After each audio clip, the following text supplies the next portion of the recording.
ವಿಮರ್ಶಕರೂ ಆಗಿದ್ದಾರೆ. ಮಾಧ್ಯಮ ಕ್ಷೇತ್ರದಲ್ಲಿ ತಮ್ಮದೇ ಆದ ಛಾಪನ್ನು ಮೂಡಿಸಿರುವ ಜಗದೀಶ್ ಜೋಡುಬಿಟ್ಟಿಯವರಿಗೆ ಅತ್ಯುತ್ತಮ ವರದಿಗಾರ, ರಾಜ್ಯ, ಜಿಲ್ಲಾ ಹಾಗೂ ತಾಲೂಕು ಮಟ್ಟದ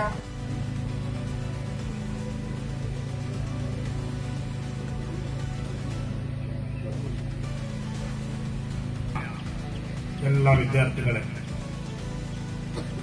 ವೇದಿಕೆಯಲ್ಲಿರುವ ಅತಿಥಿಗಳಿಗೆ,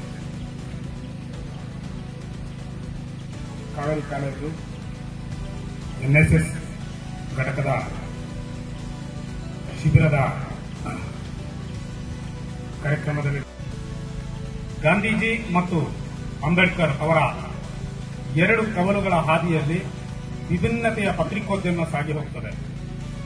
ಬಹುಶಃ ಗಾಂಧೀಜಿಯವರು ಸ್ವರಾಜ್ಯ ಮತ್ತು ಶಾಂತಿಯ ಬಗ್ಗೆ ಪತ್ರಿಕೋದ್ಯಮವನ್ನು ಪ್ರತಿಷ್ಠಾಪಿಸಿದರೆ, ಅಂಬೇಡ್ಕರ್ ಅವರು ದಲಿತರ ಧ್ವನಿಯಾಗಿ ಈ ಸಮಾಜದ ಅನಿಷ್ಟ ಪದ್ಧತಿಗಳ ವಿರುದ್ಧವಾಗಿ ಕಾರುವ ನುಡಿಗಳ ಮೂಲಕ ಪತ್ರಿಕೋದ್ಯಮವನ್ನು ಪ್ರತಿಷ್ಠಾಪಿಸುತ್ತಾರೆ. ಆ ಹಿನ್ನೆಲೆಯಲ್ಲಿ ನಡೆದು ಬಂದ ಐತಿಹಾಸಿಕ ಮತ್ತು ಹೋರಾಟದ ಹೆಜ್ಜೆಗಳನ್ನಿಟ್ಟಂಥದ್ದು ಪತ್ರಿಕೋದ್ಯಮ.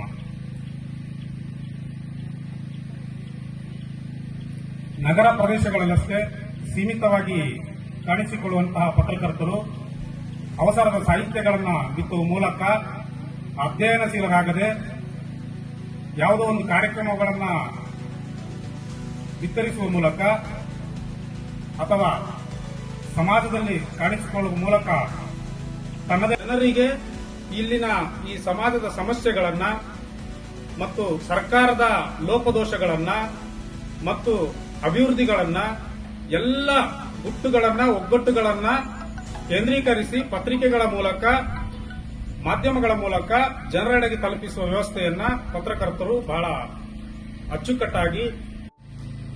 ಸ್ನೇಹಿತ ಜಗದೀಶ್ ಜೋಡ್ಬಿಟ್ಟಿ ಅವರು ಸುದೀರ್ಘವಾಗಿ ತಮ್ಮ ಮುಂದೆ ವಿಚಾರವನ್ನು ಇಟ್ಟಿದ್ದಾರೆ. ಎಷ್ಟನ್ನು ನಾವು ತೆಗೆದುಕೊಂಡಿದ್ದೀವಿ, ಎಷ್ಟನ್ನ ಅರಿಸ್ಕೊಂಡಿದ್ದೀವಿ, ಎಷ್ಟನ್ನ ಗಾಳಿಯಲ್ಲಿ ಬಿಟ್ಟಿದ್ದೀವಿ ಅಂತ ಹೇಳುವಂಥದ್ದು ನಿಮಗೇನೆ ಗೊತ್ತು. ಏನಿದ್ರು ನಾವೆಲ್ಲರೂ ಇವತ್ತಿನ ಸಮಾಜದ ಅಂಕುಡೊಂಕುಗಳನ್ನ ಎತ್ತಿ ಹಿಡಿಯುವುದರಲ್ಲಿ, ಆ ಅಂಕುಡೊಂಕುಗಳ ಬಗ್ಗೆ ಬಿಟ್ಟಿ ಸಲಹೆಗಳನ್ನ ಕೊಡುವ ನಿಟ್ಟಿನಲ್ಲಿ ಎಲ್ಲರೂ ನಾವು ಜಾಗೃತರಾಗಿದ್ದೀವಿ. ಸೋಷಿಯಲ್ ಮೀಡಿಯಾ ಯಾವುದಾದ್ರೂ ಒಂದು ಹ್ಯಾಂಡಲ್ ಸಿಕ್ಕಿದ್ರೆ ಸಾಕು, ಟ್ವಿಟರು, ಫೇಸ್ಬುಕ್ಕು, ಎಕ್ಸ್ ಹ್ಯಾಂಡ್ಲು, ಇದರಲ್ಲೆಲ್ಲ ನಾವು ನಮ್ಮ ಸಾಮಾಜಿಕ ಕಳಕಳಿಯನ್ನ ಮಂಡಿಸ್ತಾ ಇರ್ತೀವಿ. ಸಮಾಜದ ಡೊಂಕನ್ನು ತಿದ್ದುವಂತ ಮನಸ್ಥಿತಿಯಲ್ಲಿರುವ ಒಂದೆರಡು ಮಾತುಗಳನ್ನು ಹೆಚ್ಚಿಸ್ತಾ ಇದ್ದೀನಿ. ಮೊದಲೆಲ್ಲ ಗುರುಕುಲ ಶಿಕ್ಷಣ ಅಂತ ಇತ್ತು. ಅವಾಗ ಏನಂದ್ರೆ ಶಿಕ್ಷಣದ ಜೊತೆಗೆ ನಾವು ಬದುಕೋದು ಹೇಗೆ ಅಂತ ತಿಳಿಸ್ಕೊಡ್ತಾ ಇದ್ರು. ಇವಾಗ ನಾವು ಆಂಗ್ಲ ಮಾಧ್ಯಮದ ಆಂಗ್ಲ ಇಮಿಟೇಟ್ ಮಾಡಿಕೊಂಡು ಆಂಗ್ಲದ ಕಡೆ ನಾವು ಹೋಗಿದ್ದೀವಿ. ಆ ಶಿಕ್ಷಣ ವೃತ್ತಿಯಿಂದ ನಮಗೆ ನಮ್ಮ ಸಾಮಾಜಿಕ ಮತ್ತು ಶಿಕ್ಷಣ ಎರಡು ಬೇರೆ ಬೇರೆ ಆಗುವ ತರ, ಬೇರೆ ಬೇರೆ ರಸ್ತೆಯಲ್ಲಿ ಹೋಗುವ ತರ ಆಗಿದೆ. ಈ ತರದ ಕ್ಯಾಂಪ್ಗಳಿಂದ ನಾವು ಸಮಾಜದಲ್ಲಿ ಏನು ಕಲಿಯಬೇಕು, ನಾವು ಏನು ಕಲಿಸಬೇಕು ಎಂಬುದನ್ನು ನಾವು ಈ ಕ್ಯಾಂಪಿನಿಂದ ತಿಳ್ಕೊಳ್ಳಬಹುದಾಗಿದೆ. ಹಾಗೆ ನಾನು ಇವಾಗ ಇಂದಿನ ಮಕ್ಕಳೇ ಮುಂದಿನ ಪ್ರಜೆಗಳು ಅಂತ ಹೇಳುವಂತ ಒಂದು